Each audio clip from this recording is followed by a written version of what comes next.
ഒന്നാമത്തെ ചോദ്യം, ജാതി വ്യക്തി ഭേദമല്ലാത്ത നാമം ഏതാണ്? മേയനാമം. എന്താണ് മേയനാമം? ജാതി മത വ്യക്തി വ്യത്യാസമില്ലാത്തതും അളക്കാൻ കഴിയാത്തതുമായ വസ്തുക്കളെ പറയുന്ന നാമമാണ് മേയനാമം. എന്നാൽ അതിന് ജാതിയോ മതമോ വ്യക്തിയോ വ്യത്യാസമോ ഒന്നുമില്ല. അങ്ങനെ പറയുന്ന വസ്തുക്കളെ പറയുന്ന നാമമാണ് മേയനാമം. ഉദാഹരണം ആകാശം, ഭൂമി, മഴ. ഇനി അടുത്ത ചോദ്യത്തിലോട്ട് പോവാം. രണ്ടാമത്തെ ചോദ്യം, തിരുവോണം ഏത് സന്ധിക്ക് ഉദാഹരണമാണ്? ഉത്തരം ആഗമസന്ധി. എന്താണ് ആഗമസന്ധി? രണ്ട് വർണ്ണങ്ങൾ തമ്മിൽ ചേരുമ്പോൾ ഒരു വർണ്ണവും മാറാതെ പുതിയൊരു വർണ്ണം വന്നു ചേരുന്നതാണ് ആഗമസന്ധി. ഉദാഹരണം തിരു അധികം ഓണം സമം തിരുവോണം. ഒരു സ്വരാക്ഷരം വന്നു ചേരുന്നു. പിരിച്ചെഴുതുമ്പോൾ തിരു അധികം ഓണത്തിനെ നമ്മൾ ചേർത്ത് എഴുതുമ്പോൾ ഒരു പുതിയൊരു അക്ഷരം ആഗമിക്കുന്നു, ഒരു പുതിയൊരു സ്വരാക്ഷരം ആഗമിക്കുന്നു. വാ എന്ന് പറഞ്ഞൊരു അക്ഷരം ആഗമിക്കുന്നു. അതിനെയാണ് ആഗമസന്ധി എന്ന് പറയുന്നത്. പിരിച്ചെഴുതുമ്പോൾ ഒരു സ്വരാക്ഷരം വരികയും ചേർത്തെഴുതുമ്പോൾ ആ സ്വരാക്ഷരത്തിൻ്റെ സ്ഥാനത്ത് യാ എന്നോ വാ എന്നോ വരികയും ചെയ്താൽ ആഗമസന്ധി ആയിരിക്കും. ഇനി മൂന്നാമത്തെ ചോദ്യത്തിലോട്ട് പോവാം. ശൈലികളും അർത്ഥങ്ങളുമാണ് ഇത്.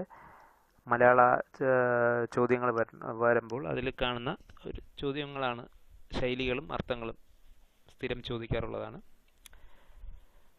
അപ്പം ഒന്നാമത്തെ ശൈലിയാണ് അരവൈദ്യൻ ആളെ കൊല്ലി. എന്താണ് അതിൻ്റെ അർത്ഥം? അല്പജ്ഞാനം ആപത്ത്. രണ്ടാമത്തത് ഗണപതിക്ക് കുറിക്കുക. അർത്ഥം ആരംഭിക്കുക. മൂന്നാമത്തത് കിണറ്റിലെ തവള. അർത്ഥം ലോകകാര്യങ്ങൾ അറിയാത്തവൻ. നാലാമത്തത് ദീപാളി കുളിക്കുക. അർത്ഥം ധൂർത്തടിച്ച് നശിക്കുക. അഞ്ചാമത്തത് ഊഴിയം നടത്തുക. അർത്ഥം ആത്മാർത്ഥത ഇല്ലാതെ പ്രവർത്തിക്കുക. ഇനി അടുത്ത ചോദ്യത്തിലോട്ട് പോവാം. അർത്ഥം എഴുതുക. സ്ഥിരമായി ചോദിക്കുന്ന പല ചോദ്യങ്ങളിലും കണ്ടുവരുന്ന പല ചോദ്യങ്ങളിലും കണ്ടുവരുന്ന അർത്ഥം എഴുതുക എന്നുള്ള അതിൽ നിന്ന് സെലക്ട് ചെയ്തെടുത്തതാണ്. ഒന്നാമത്തേത് കാരവം. അർത്ഥം കാക്ക. ഛതം. അർത്ഥം ചിറക്. വാഹം. അർത്ഥം കുതിര. പ്ലവം. അർത്ഥം തവള. ഖനം. അർത്ഥം മേഘം. ഇനി അടുത്ത ചോദ്യത്തിലോട്ട് പോവാം. തൂലികാ നാമങ്ങൾ. ഒരുപാട് തൂലികാ നാമങ്ങളുണ്ട്. അതിൽ നിന്ന് കുറച്ച് സെലക്ട് ചെയ്തെടുത്തതാണ്. ഇനി വരുന്ന ലെസൺസിൽ അതൊക്കെ ബാക്കിയെല്ലാം ചേർക്കുന്നതായിരിക്കും. ഒന്നാമത്തത് കോവിലൻ. തൂലികാ നാമ ആരുടെ തൂലികാ നാമമാണ് എന്നുള്ളതാണ്. വി അയ്യപ്പൻ എന്ന അദ്ദേഹത്തിൻ്റെ തൂലികാ നാമമാണ് കോവിലൻ. ഇന്ദുചൂടൻ ആരുടെ തൂലികാ നാമമാണ്? കെ നീലകണ്ഠൻ. ഏകലവ്യൻ തൂലികാ നാമം ഉപയോഗിക്കുന്നത് കെ എം മാത്യു. പാറപ്പുറത്ത് തൂലികാ നാമം ഉപയോഗിക്കുന്ന കെ ഇ മത്തായി. അടുത്തത് ചെറുകാട്. തൂലികാ നാമം ഉപയോഗിക്കുന്നത് സി ഗോവിന്ദ പിഷാരടി. അടുത്ത ചോദ്യം, സാമാന്യ നാമത്തിന് ഉദാഹരണം എഴുതുക. ചോയ്സിലുള്ളത് മാവ്, മഞ്ഞ്, മരം, മഴു. അതിൽ ഉത്തരം മരമാണ്. എന്തുകൊണ്ടാണ് മരം കിട്ടിയെന്ന് നമുക്ക് താഴോട്ടുള്ളത് വായിക്കാം. സാമാന്യ നാമം എന്താണെന്ന് നമുക്ക് ആദ്യം നോക്കാം. സമാന പ്രത്യേകതയുള്ളവയുടെ വർഗത്തെ പൊതുവായി കുറിക്കുന്ന നാമമാണ് സാമാന്യനാമം. സമാന പ്രത്യേകതയുള്ളവയുടെ വർഗത്തെ പൊതുവായി കുറിക്കുന്ന നാമമാണ് സാമാന്യനാമം.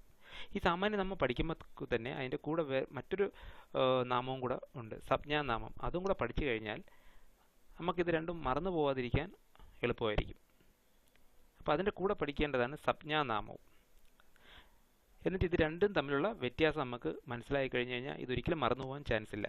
അപ്പോൾ അതുകൊണ്ടാണ് ഈ സാമാന്യനാമത്തിൻ്റെ കൂടെ സംജ്ഞാനാമവും കൂടെ പറഞ്ഞു തരുന്നത്. സംജ്ഞാനാമം എന്താണെന്ന് നമുക്ക് നോക്കാം. വ്യക്തി, വസ്തു, സ്ഥലം എന്നിവയുടെ പേരിനെ കുറിക്കുന്ന നാമമാണ് സംജ്ഞാനാമം. വ്യക്തി, വസ്തു, സ്ഥലം എന്നിവയുടെ പേരിനെ കുറിക്കുന്ന നാമമാണ് സംജ്ഞാനാമം. സാമാന്യനാമമാണെങ്കിലോ സമാന പ്രത്യേകതയുള്ളവയുടെ വർഗത്തെ പൊതുവായി കുറിക്കുന്ന നാമമാണ് സാമാന്യനാമം. ഇനി നമ്മൾ ഒരു ഉദാഹരണം കാണിച്ചു തരാം. അപ്പോൾ അത് കാണുമ്പോൾ നമുക്ക് പിടികിട്ടും എന്താണ് ഇത് തമ്മിലുള്ള വ്യത്യാസമൊന്നും. സംജ്ഞാനാമവും സാമാന്യനാമവും ഇവിടെ കൊടുത്തിട്ടുണ്ട്. സംജ്ഞാനാമം മാവ്, റോസ, മഹാഭാരതം, പമ്പ, ഇന്ത്യ. സാമാന്യനാമം മരം അല്ലെങ്കിൽ വൃക്ഷം, പൂവ്, പുസ്തകം, നദി, രാജ്യം. അതിൽ നിന്ന് എന്തെങ്കിലും മനസ്സിലായോ?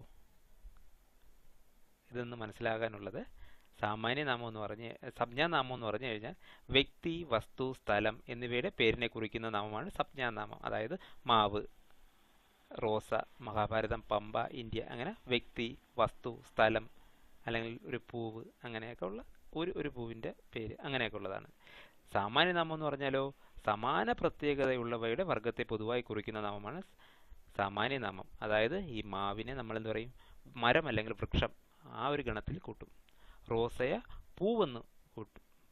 മഹാഭാരതത്തിനെ പുസ്തകം, ഒരു പുസ്തകത്തിലെ ആ പുസ്തകങ്ങളുടെ കൂട്ടത്തിൽ ഒരു ബുക്കാണ് മഹാഭാരതം.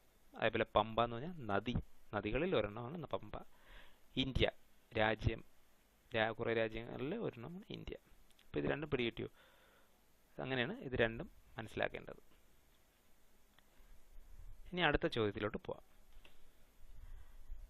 വരവായി ഏത് സന്ധിക്ക് ഉദാഹരണമാണ്? ഉത്തരം ലോഭസന്ധി. ലോഭസന്ധി എന്താണെന്ന് നോക്കാം. രണ്ട് വർണ്ണങ്ങൾ തമ്മിൽ ചേരുമ്പോൾ ഒരു വർണ്ണം ഇല്ലാതാകുന്നതാണ് ലോഭസന്ധി. ഇവിടെ വരവായിയെ നമുക്ക് പിരിച്ചു നോക്കാം. വരവ് അധികം ആയി സമം വരവായി. ഇവിടെ പിരിച്ചെഴുതിയപ്പം എന്താണ്? വരവ് അധികം ആയി, ആയി. അത് നമ്മൾ ചേർത്ത് എഴുതുമ്പോൾ വരവായി. എന്താണ്? എന്ന് പറഞ്ഞാൽ ഇവിടെ ലോപിച്ചിരിക്കുന്നു. അതാണ് ലോപ. 8ാമത്തെ ചോദ്യം. പ്രയോജക ക്രിയയ്ക്ക് ഉദാഹരണം എഴുതുക. തീറ്റുക, കളിക്കുക, ഒളിക്കുക. ഉത്തരം തീറ്റുക. അതായത് ആഹാരം നൽകുക. എന്താണ് പ്രയോജക ക്രിയ എന്ന് നമുക്ക് നോക്കാം. പരപ്രേരണയാൽ അഥവാ മറ്റൊരാളുടെ സഹായത്താൽ ചെയ്യുന്ന ക്രിയയെ പ്രയോജക ക്രിയ എന്ന് പറയുന്നു. ഈ പ്രയോജക ക്രിയ പഠിക്കുമ്പോൾ തന്നെ അതിൻ്റെ കൂടെ പഠിക്കേണ്ട മറ്റൊരു ക്രിയയാണ് കേവലക്രിയ. കാരണം ഇത് രണ്ടും കൂടെ പഠിച്ചു കഴിഞ്ഞാൽ ഓർത്തിരിക്കാൻ എളുപ്പമാണ്. ഇപ്പോൾ കേവലക്രിയ എന്താണെന്നും കൂടെ നമുക്ക് നോക്കാം.